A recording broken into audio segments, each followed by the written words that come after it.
You're listening to Glove Up or Shut Up on the Angry Marks Podcast Network.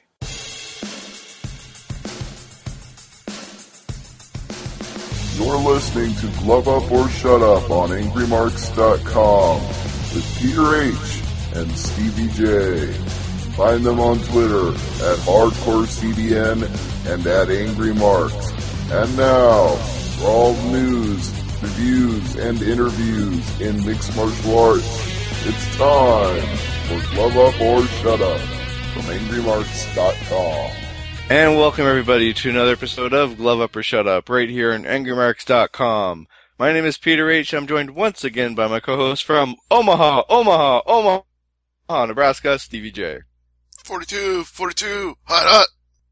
Last week, Stevie, you said that we're going to hear Omaha over and over again in the AFC divisional round, and sure enough, we're going to hear it again next week when the Broncos and the Patriots play. So what did you think of that game anyway? Oh, I had the Broncos winning in my picks there, but it seems like this is Peyton's last run. So I'm looking forward to Brady Manning, 17, I think they're calling it, which is good because in the playoffs they're 2-2. So this is the tiebreaker and the best of 5 here. I guess so. So who you got between the Panthers and the Cardinals? Heart says Cardinals, head says Panthers. Yeah, so we got lots of news to talk about this week when it comes to UFC, mixed martial arts in general. We're going to talk about World Series of Fighting. They got a card this weekend. And, of course, we're going to talk about the big UFC show that happened last week. But we have some big news coming out of the world of UFC with the unretirement of the Hall of Famer BJ Penn. Now, I talked about this on Facebook at length already with several different people, including a fellow reporter, somebody who was at the last BJ Penn fight with me named Ryan McKinnell. And he and I agree that was probably the saddest press conference we've ever been to after a fight. Because BJ Penn, he was saying all these things like, I just had to see if I still had it, and I don't have it anymore. And then he put his head down on the table and like he wanted to cry, and we all wanted to cry. It was like, no, this is terrible. Don't ever let this happen again. And the fact that BJ Penn is talking about coming out of retirement to fight Nick Lentz, it's like, first of all, why? This is not a title fight. This is not a title eliminator. This is not a big enough deal for a guy of the stature of BJ Penn, no offense to Nick Lentz. And second of all, you look terrible in that last fight with Frankie Edgar. You don't need to put yourself through that again. You don't need to put us through it again. Be happy. Be retired. Teach jiu-jitsu. Do something else. Don't fight. So, my take from this was, you've lost, 5 of your last 6 or 6 of your last 7. You've got nothing to prove. You're already in the Hall of Fame. You have had a legendary career. Why not take a page out of pro wrestling and have a proxy fight in your place? Mm-hmm. Have one of your students fight Nick Lentz. Have someone that's in your fight camp fight Nick Lentz. You don't have to do this. I mean, I would hate to see Lentz destroy Penn and having Penn carted out of the octagon. Or nothing to prove. Or the flip side of that is, suppose BJ Penn actually does beat Nick Lentz. What have we gained from that? Does it make BJ Penn a contender? No. Does it make Nick Lentz anything other than one payday? No. Maybe it sets up a rematch from the, you can always call someone, you know who I'm going to here, but you can always have a rematch of the tough 5 coaches. I don't see the value, and it's not like they're hurting for stars. It's not like they're hurting to put more people on, they're putting Anderson Silva on a Fight Pass card for crying out loud. They're not hurting right now. No. That's why there are so many no's about this. I can't even say no enough. There's literally no good reason for BJ Penn to come back. And it's one of my all-time favorite fighters. I've seen him live 4 times. Met him at a UFC, International Fight Week is what they call it now, but it wasn't called that at the time. Met him in person. He's a great guy. hey, if he was a guest on this show, we could talk to him for an hour. I could pick that guy's brain about the sport, about his role in 2 different weight classes. I mean, you said it yourself at the start. He's a legend. He's a Hall of Famer. We all respect BJ Penn. He's one of the all-time greats. So let us have that. He should let himself have that. He doesn't need to prove anything. He just doesn't. I cannot say no enough to this idea. No! Now, the only thing I could think of, and you might have more information on this than I would, but with the new pay structure with Reebok, one fight, how much do you think BJ Penn would make on that sliding scale? I believe it's something like $50,000 or $100,000 if you've had 20 or more fights, so he'd probably be at that upper echelon. But, again, no. He can make that off of selling t-shirts that say bjpenn.com. He doesn't need to get in the octagon and get paid by Reebok to do it. Or you just get a spray tan and, like, the other guy there having the logo tanned on his body for the fight. Yeah, well, they banned that. They did ban that, yes. Oh, man. Alright, so let's move on to this past weekend's show, UFC Fight Night 81. TJ Dillashaw defending the bantamweight title against the number one contender, Dominic Cruz. Cruz coming off, a 4-year layoff at this point? He had one fight in 4 years, and that was Takeya Mizugaki. Right, Mizugaki. So that earned him a title shot against Dillashaw, and the winner via split decision, and the new champion, Dominic Cruz, and it took 0.25 seconds for everybody to already call out the next fight for Cruz. Let's have Cruz versus Faber one more time, and Faber, of course, is on board with this idea, and it's being reported now that, and I don't know why this story came out, maybe he said this to fan some flames or what have you, but he says that, I hope my rib injury will not prevent me from taking this fight. It's like, so you're saying you have an injury, and you're a fighter, and it's your ribs. I'm not a PhD in mixed martial arts like some people in the MMA community, Stevie, but the rib cage, that's a pretty good target. And that's why Jose Aldo pulled out the first time he was supposed to fight Conor McGregor. But I think the point here, before we go any further, has to be, first of all, who do you think won that fight? Because it was a split decision. This is not a consensus among sports writers, among fans, among people who are paid to do analysis for Fox. There's no consensus on who won. What do you think? Well, going back to my notes from last week and saying I really hope Cruz doesn't win this fight because I predicted that we'd see another Faber-Cruz fight. Going back to the fight on Saturday night at the TD Garden, I had it 3 rounds to 2 for Cruz. Okay. I took myself out of the equation and judged it objectively, and I had it. It was a slim margin in mine. I saw it 48-47 Cruz, but I could see it just as easy 48-47 for Dillashaw because the champion's advantage.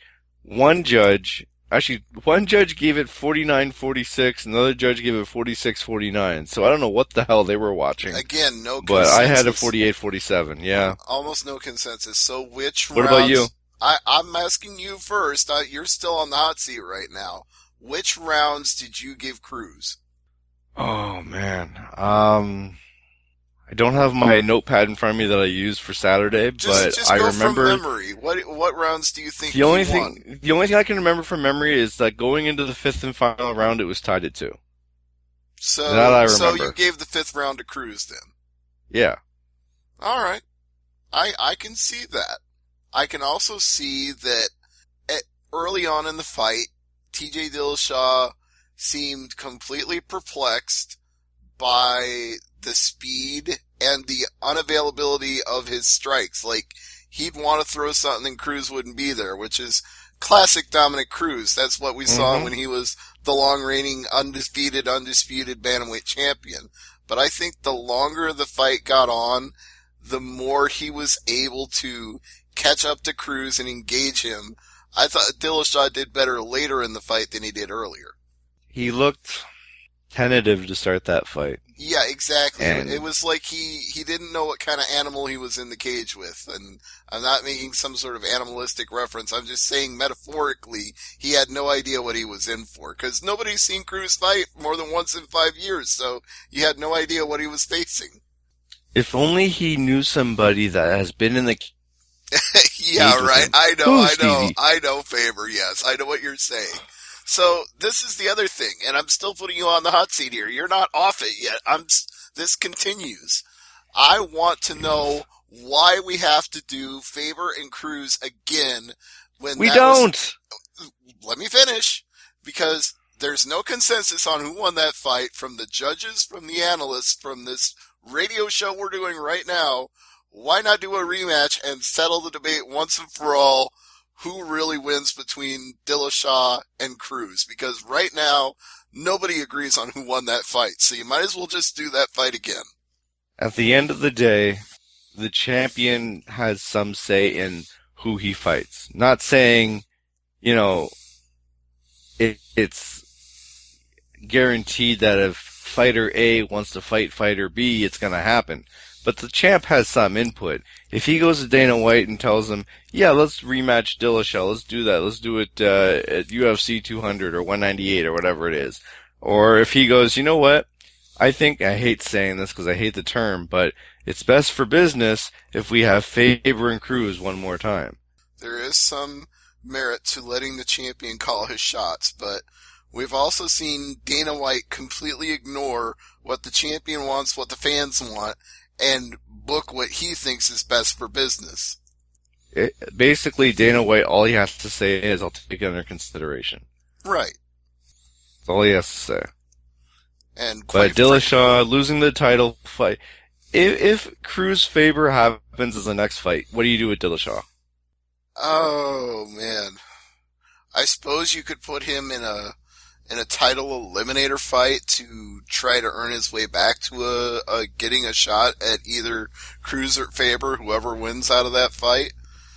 But I mean, honestly, at this point, whether you think he won that fight or not, obviously the scorecards have given Dominic Cruz the title.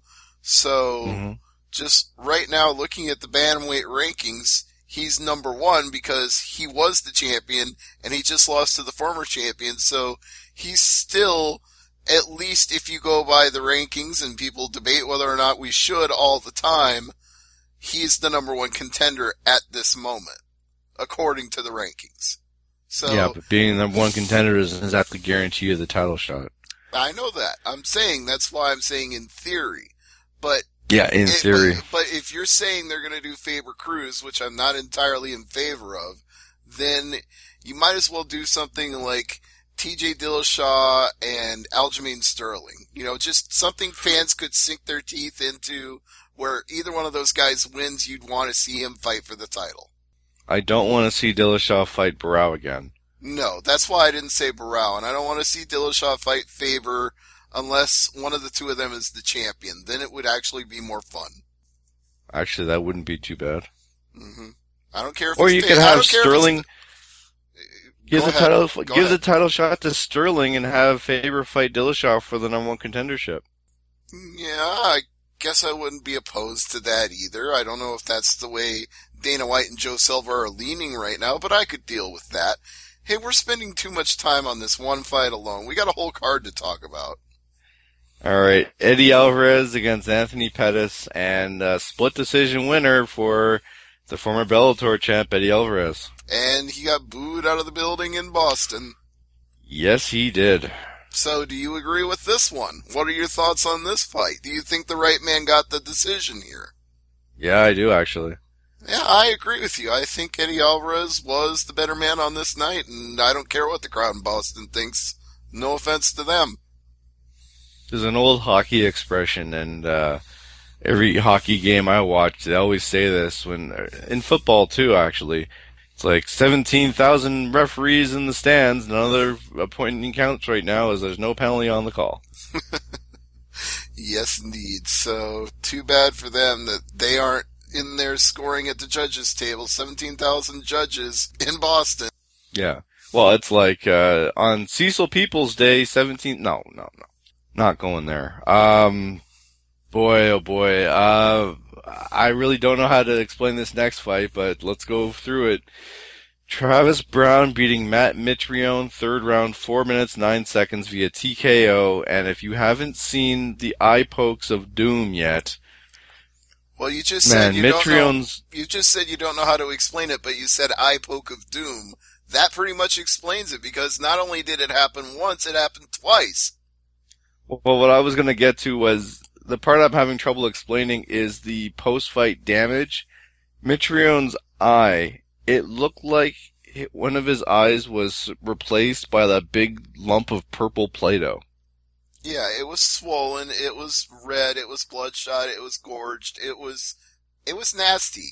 He told the doctor and the referee that he was seeing double. If you took a look at his eye after the fight, you have no doubt about that. So, if a fighter tells the referee and the doctor, I'm seeing double, red flag, stop the fight, it's over. It probably should have been, but this referee was incompetent. Not only that, he should have docked Travis Brown 1 point, and he never did. He gave him a warning after the second one and said, you do it again, I'm going to dock a point. But he'd already warned him the first time, so the second time should have been a point, not the mythical third time that never happened. Okay, but if the fight...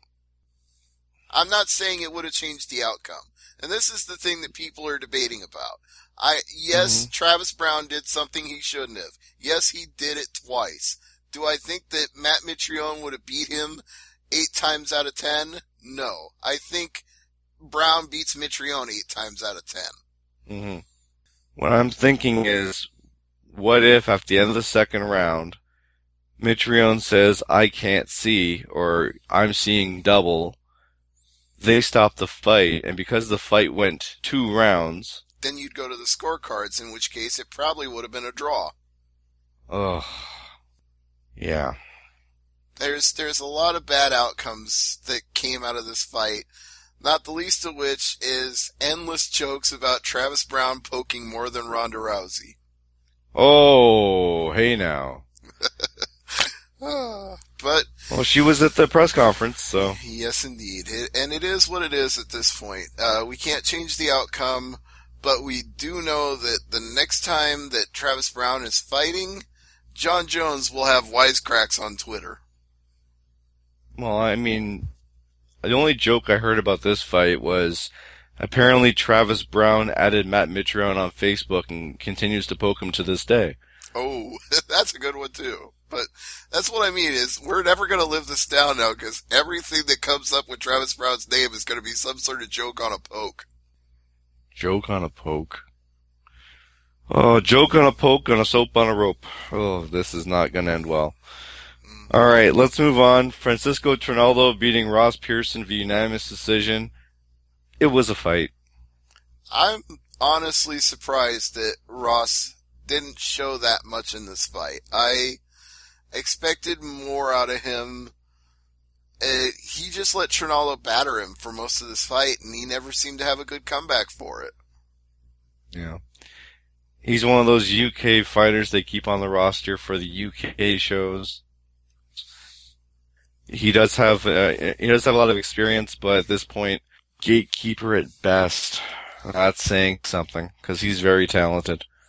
Yeah, but you're right. His record is kind of middling at this point. He's won 3 and lost 4 in his last 7 fights, so this guy can't ever seem to put together a streak or be anything more than a gatekeeper. I'm hard-pressed to argue with you on that, and it's a shame because he is an Ultimate Fighter winner. We know he's got some excellent striking techniques, but he gets into fights you think he should win or could win, and then he shits the bed. I don't get it. Looking at the prelims, we're going to talk about this guy later on in the show, but Patrick Cote beating Ben Saunders via TKO in the second round at 114. Yeah, and he got better as this fight went on. It was pretty even in the first round, but in the second round, I really thought Cote took over with his clinch and his dirty boxing, and once he rocked Sanders, he went for the gusto and didn't let up. And I'm not talking like a mild rocking of Sanders. It looked pretty good. Like, he got a nice shot in there. Like, his timing is impeccable right now. Well, speaking of impeccable timing, the knee that Ed Shortfuse Herman nailed Tim Boesch with, that was some fucking timing, my friend. Yeah, that was picture perfect. Ed Herman beating Tim Boesch. Boesch was done from that second the knee hit. He dropped straight down. Yeah, oh yeah, he did. Herman wins via TKO, knee and punches, the second round, minute 39. If you like finishes, the prelims on Fox Sports 1 were for you. This was a fun set of fights. Hey, Chris Wade beating Mehdi Baghdad via rear naked choke, first round, 4:30. Yeah, and two rear naked chokes, actually, because we had the same finish in the Luke Sanders and Maximo Blanco fight. And Sanders, much like Chris Wade, you didn't know until he got that rear naked choke in. It could have gone either way. I was more impressed with Sanders here. Sanders really made an impression on me in this fight. And Sanders was in trouble at one point. Blanco almost tapped him out himself. Yeah, it was just one of those fights where at the end of it I was like, I want to see this guy fight again. He knows how, he recognizes that he's in trouble, and he was able to flip the switch on it. Right, he stayed calm under pressure, which is exactly what you need if you're going to fight at the upper level of the octagon. And he cut a nice promo afterward too. He said, "I'm poor. I took this fight on short notice. I came in here and did a good job. So give me some bonus money." And he did. He got $50,000. So well done, kid. Mm-hmm. Looking at the Fight Pass prelims, this name, Paul Felder beating Darren Cruikshank with a rear naked choke late in the third round at 3:36. What are you doing with Darren Cruikshank these days? I don't know, but he is kind of going in a career backslide right now. He's worked his way down to Fight Pass, and then he just lost a fight on Fight Pass. So Detroit Superstar is not having much luck of late. But nice to see Felder get back in the win column after dropping to the aforementioned Ross Pearson at UFC 191 and Edson Barboza before that. So Paul Felder finally getting back in the win column. Wait a minute, his nickname is the Detroit Superstar? You didn't know that? Well, I wouldn't be bragging about being from Detroit these days. I wouldn't brag about being from Flint, Michigan these days, but Ooh. Detroit's fine. Hey, Okay. at least we got the Wings. Not the Tigers. Not the Lions. Sometimes the Wings. Lions. Sometimes the Lions. And the Tigers have won a World Series here or there. Now, if you blinked, you might have missed this fight on Fight Pass.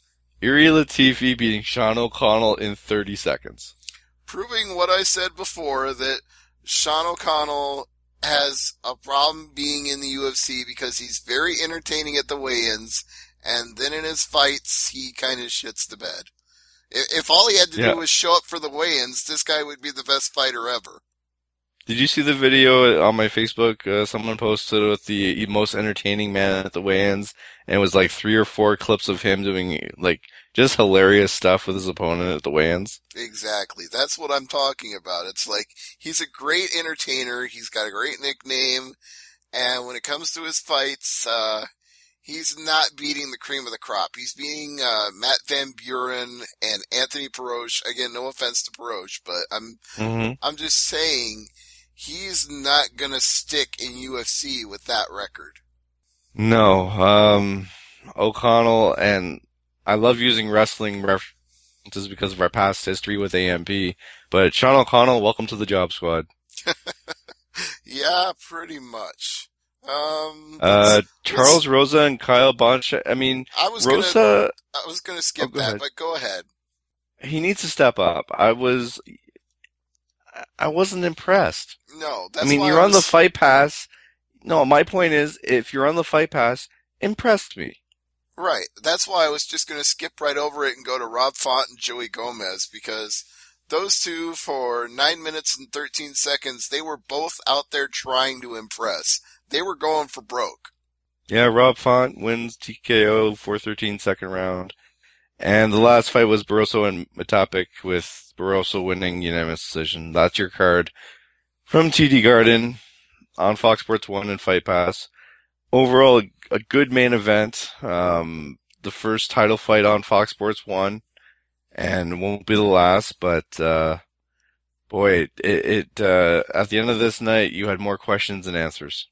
One thing I think we can remain assured of is that every January in the NFL playoff season, we're going to get a big UFC card on Fox or Fox Sports 1, and it's probably going to be after one of the playoff games. That just seems to be their tradition now. Yeah, usually there's a big Super Bowl show for UFC. I think this year is Johnson Bader. No, my friend. This year's Super Bowl weekend fight is Verdun Velasquez 2. Right, they take a week off for the pro. Right. Okay. The next fight is Johnson Bader, but that's on January 30th. The one you're talking about, the Super Bowl show, is February 6th. Right. No, I got my dates confused because I got the football schedule mixed up in my head because I always know that they have the Super Bowl show, and then the week before that is the Rumble, I believe, for wrestling. So my timing is a little bit off. The Rumble is this weekend. Yeah, my timing is way off. Yeah, so maybe you just quit while you're ahead. Pretty much, yeah. Let's just go there. Good night, everybody. Let's go to World Series of Fighting. They've got a show this weekend, and Mike Ricci's on. No, he's not. Nope, he had a hip injury. I think we've already discussed that.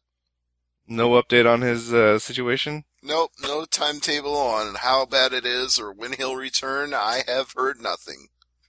Which is a shame, because you think after a week of pulling out of the fight, they would have some sort of timetable on, and the longer they keep the media out of the loop, it could be long term. No, all we got right now is the fact that his replacement is Luis Buscape Firmino, and the fight card is still taking place on Saturday at the FedEx Forum in Memphis, but the main event now, because of the injury to Ricci, is Teddy Holder and Shamil Gamzatov, and the co-main event fight will still be Carlos Fodor, but now he's facing the aforementioned Luis Firmino. So, who you got on the main event and co-main event here? I'm going with Teddy Holder, and I know Gamzatov is a prospect, and they expect big things out of him because he's undefeated, and he's one of those Russian fighters that you look at and you go, man, he's going to be something because he's undefeated, and he's coming into the U.S., and he's going to fight the cream of the crop here, and blah, blah, this and that, but I feel like we don't know if he's any good based on his record, because none of the guys he's fought in Russia are guys that we've ever seen fight in the U.S. or North America or Europe or anywhere else. He's fighting the local fighters there, and he's undefeated against all of them. But is he as good as his record says he is? And I just have this sneaking feeling that because Teddy Holder has already proved he can do it, he did it to a guy that was supposedly better than him in Thiago Silva, I think he's going to do it again. So a little bit of breaking news. Russia has good fighters. Yeah, but sometimes they're not as good as they're hyped up to be. Some are, some aren't. Yeah, but some are, the good ones are in Bellator. And some of the really good ones are in UFC. But again, we're just going to have to wait and see. I'm not confident enough in my pick that I'm going to say that Teddy Holder knocks him out in 2 minutes like he did Thiago Silva. But I feel like a split decision is possible, and I think Holder can get it. Yeah, I agree with you on that one. Someone suggested like a what-if scenario, and I'm like, okay, I got a couple minutes. What do you got?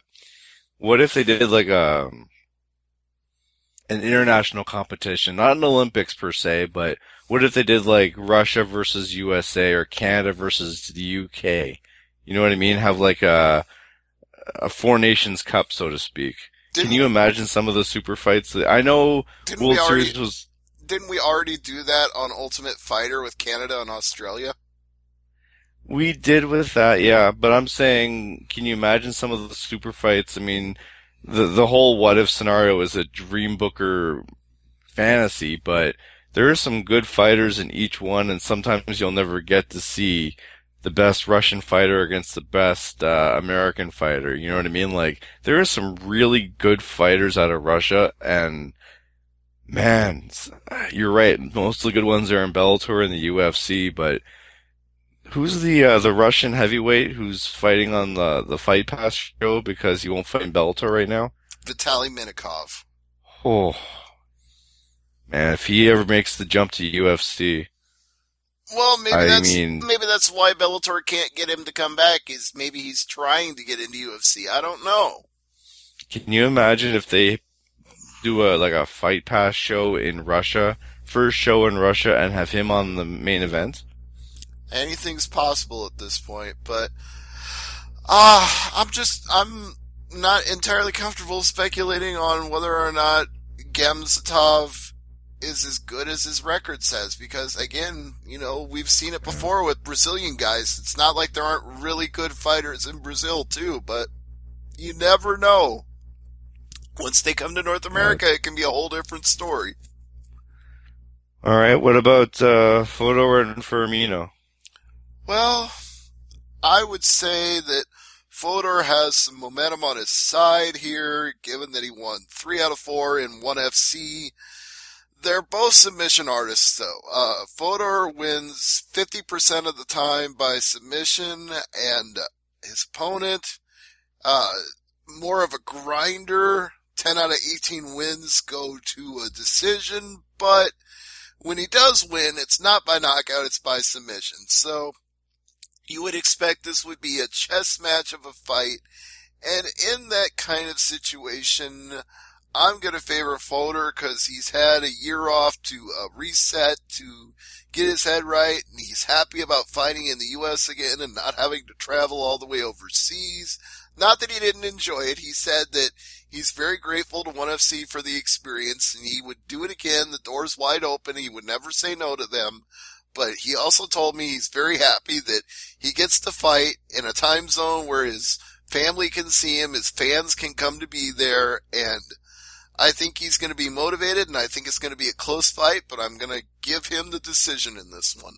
I agree with you. I think Fodor does win.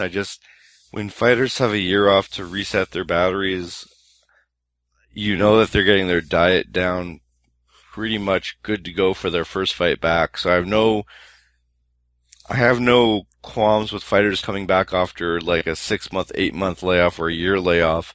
And I'm not worried about them making weight. It's that rust factor that some fighters do have, but Fodor, I don't see him having much rust, so to speak. I think he's going to come out.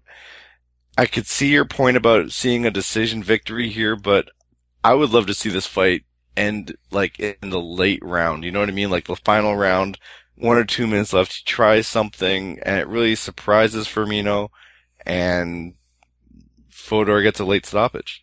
Could very well be, but I also think the thing we haven't even addressed yet is that Firmino is taking this fight on a couple of weeks' notice, and sometimes that works out really well for guys that come in without a bunch of time to psych themselves out of a fight, and sometimes it goes really badly when you haven't had time to put in a full camp and get prepared. So I think Fodor probably has the natural edge in this situation. I always compare it to playing with house money. Yeah, I suppose you can say Firmino's got nothing to lose, but at the same time, this was a guy on Ultimate Fighter who had nothing to lose, and he won a fight on the Ultimate Fighter, but it was so boring that Dana White called him a blanket. Is there any surprise that the guy didn't end up at UFC after that? I think you know the answer. Mm-hmm. All right, so besides the co-main and the main event, is there another fight on here that piques your interest?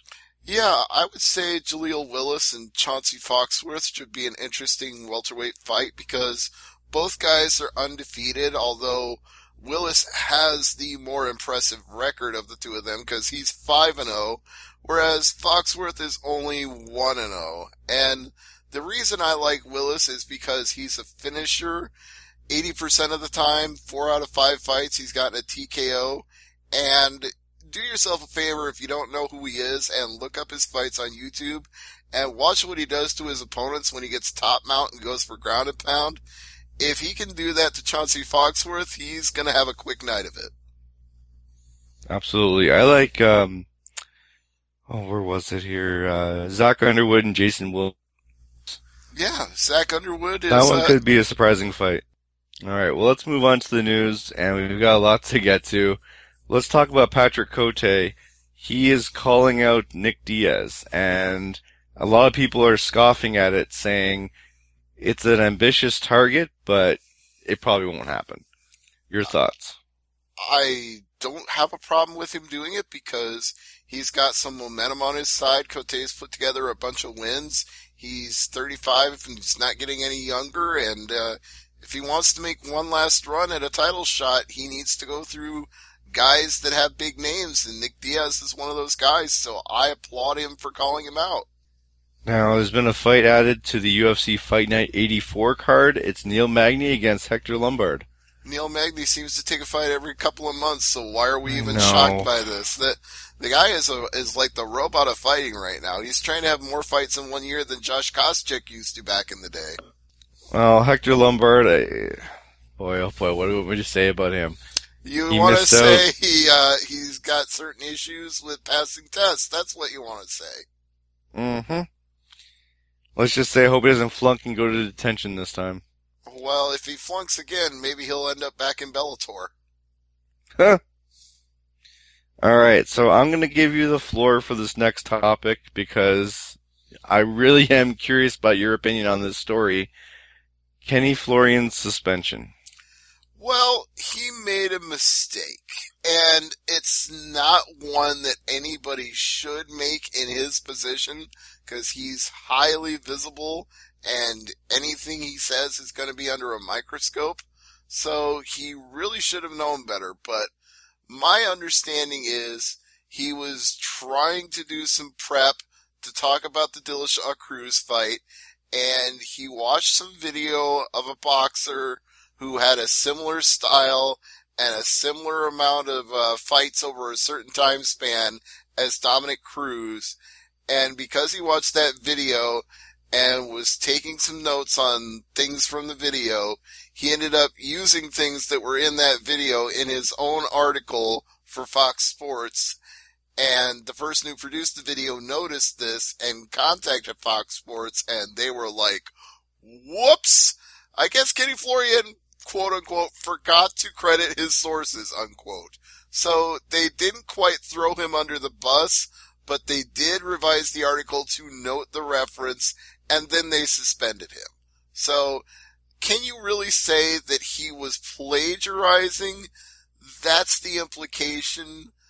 I'm slightly more forgiving. I'll give him the benefit of the doubt to say honest mistake, but he probably shouldn't have done it, and if he was, he should have sourced it, and either way, he should have known better.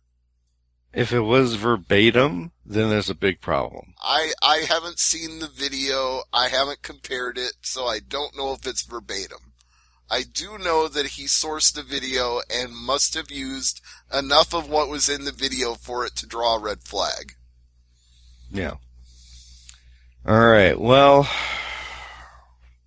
apparently Nurmagomedov is looking to call out Eddie Alvarez, but Eddie Alvarez says nope, he's willing to wait for the title shot.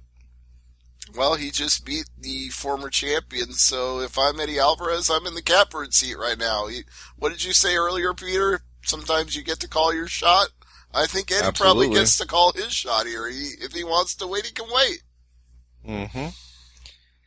Alright, so we already talked about BJ Penn. BJ Penn in my news. There's a story about Randy Couture we already talked about. Vitor Belfort is fighting Jacare Souza at Fight Night 87 in Brazil. Okay, so I guess that's your new contenders fight, considering what just went down with Yoel Romero. Yeah, Belfort and Souza in Brazil. I can see it. I mean, it's going to be big for that market, but I don't know. It's just two older fighters in the main event. Yeah, but I think it's a good fight for Jacare because it gives him the chance to reestablish himself after a controversial loss to a guy who was cheating. So, say what you will, but it is a good fight for that market, and it's a quality name opponent for him to get a win on and put himself right back in the driver's seat for where he should have been right now, which is fighting for the title. All right, World Series of Fighting 28 main event. It's going to California with Marlon Moraes against Joseph Barajas. That's right, and the bantamweight champion will be making another title defense, so tip our hat to him and hope he does well on the fight. How many title defenses is this now for him? Second or third, I think. Last one was Shaman. That's not too bad. Yeah, last one was Shaman Moraes. There's a story about, I saw this on another site, but Invicta champ Livia Renata Souza basically saying she's done all that she can in Invicta. She's looking to fight Paige Van Zant in UFC, which, damn, that'd be a good fight. Because I've seen Souza fight and everyone's seen Paige fight. The one thing that was a red flag to me, Stevie, she's calling herself the Conor McGregor of the strawweights. I don't think I would go that far if I was her.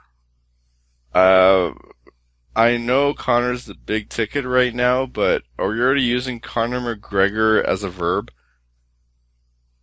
Kind of feels... Like, the Conor McGregor of the strawweights.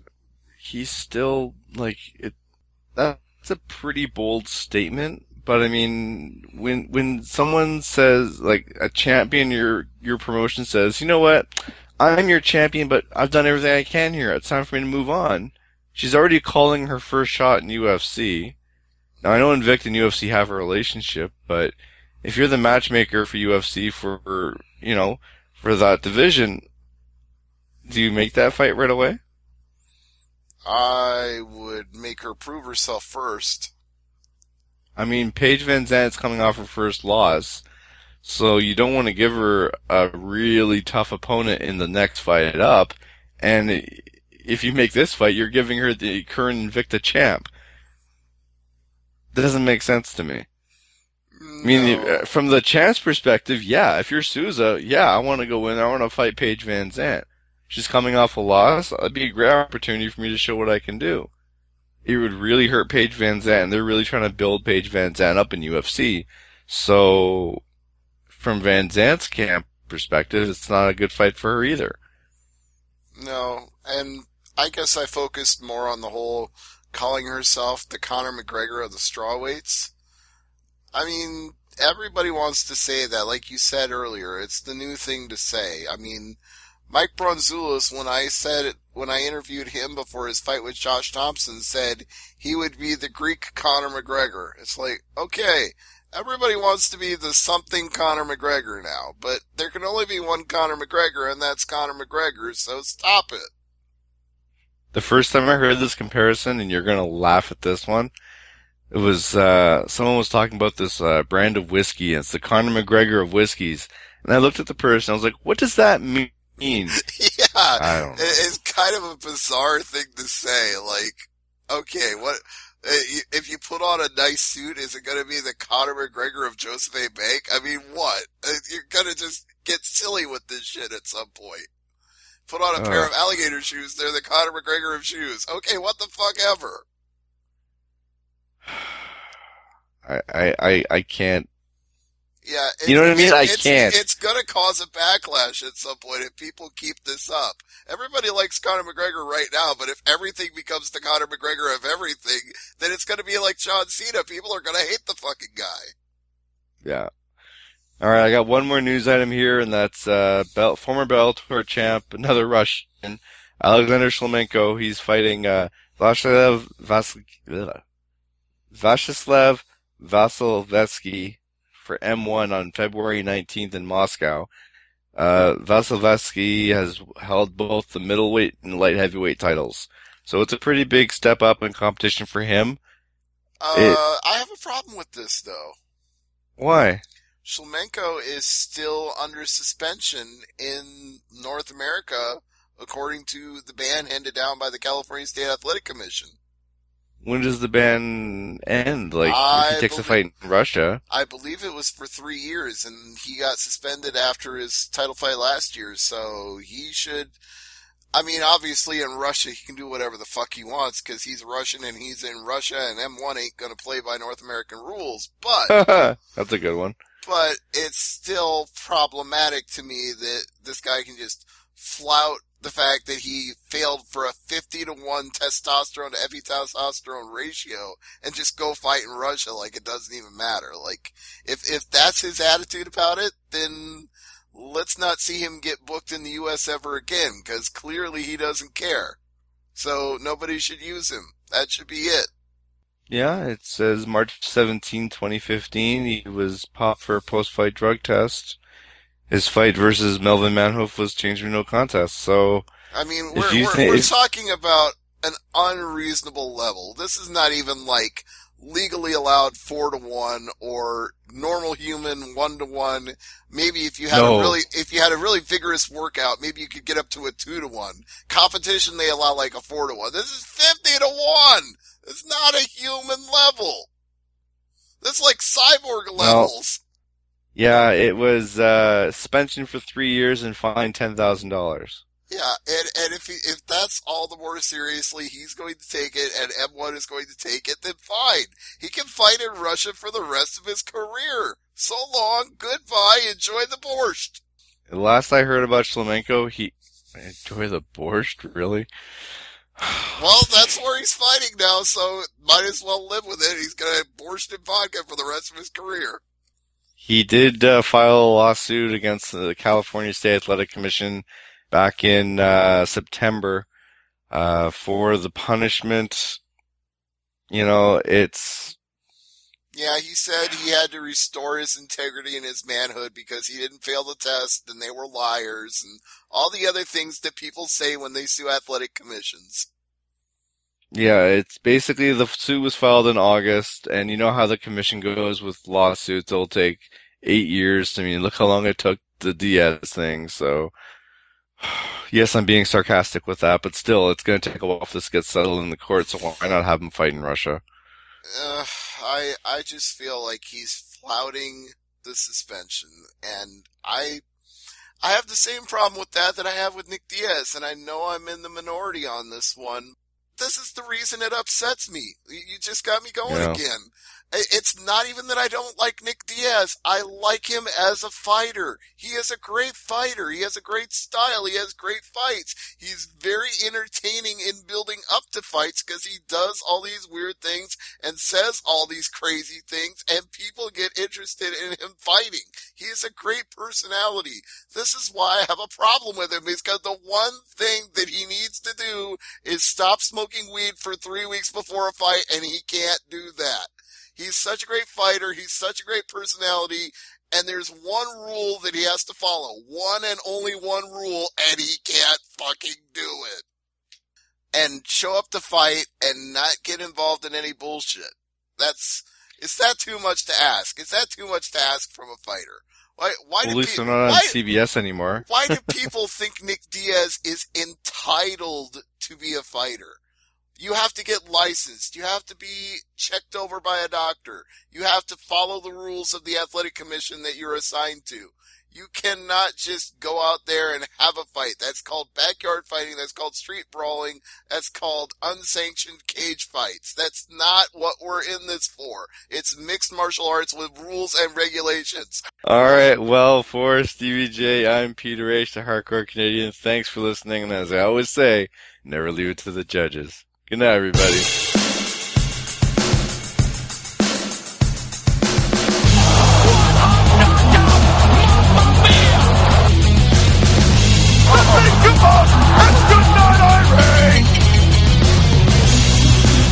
Who wants a KO for Christmas?